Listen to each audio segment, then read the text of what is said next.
سلاف وم بخیراتن هیویدکم روشوه باش بیم. بله از ایرو به ویدیو اکنو و پورتره اکنو پیش برویمه. من ایرو خواست پورتره جنه که ازیدی علی نبچه و ویران شهری رهای خیز بکم و هر واب باشه در حق میجاره چند دقیقه با آخوم. بله پشت که خیزنج بو پورتره آماده کر رنگین بویاخین خواج آماده دکم. از وی ونه جی به تکنیک بویاخ زیتی تا چه بکم. جبو رنگین لاشه بنگهین رنگین سپی، زر، سور، قهوه‌ای و شینا گرتی بکارتینم. دوان رنگان دا جوره این رنگین لاشه در دخینم. ده دستپیک و آلی رنگین چاف چکر و پاش هیدی رنگین لسر روی جه چه بکم. من دو ویدیو خواهی بری از سر تکنیکا چکرنا پورتره دا رنگان بو برفرهی و گوتو بو. هکه اون بخوازن تو کارن جرگدن تماشا بکن.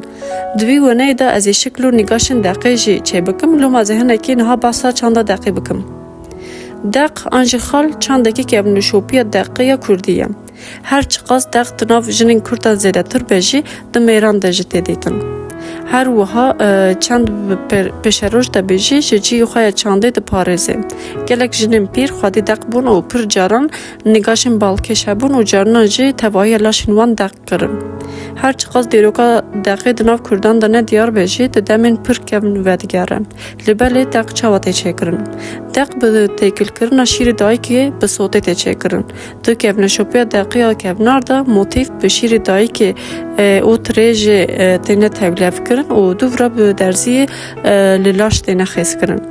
دقیقا که بو که ابن شوپیا دقیقا که ابنار حتنه چه کرن ناین را کرن یعنی نای جه برن. تی باور کردن که دقیق سر روی رهن خراب د پاریس و تندرستی و زاین میسوگرده که جبو بکارانینا دق ریگز هنه و جنین که هف بردای آنجی زاروکین وان مریج دایک بونه نکارن بین دق کرن.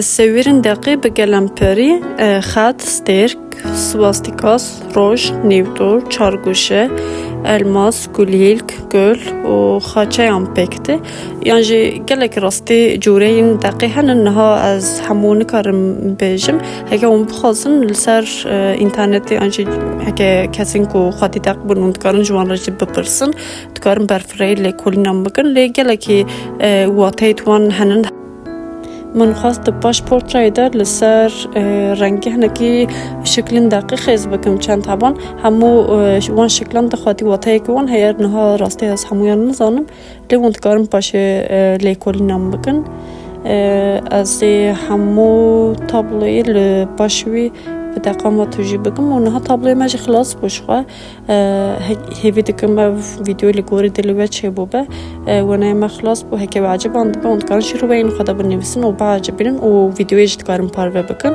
هیا ویدیوی که نو بمینن خیر خوشی ده گلک سپاست کم جبو گودار کرنه و تماشا کرنه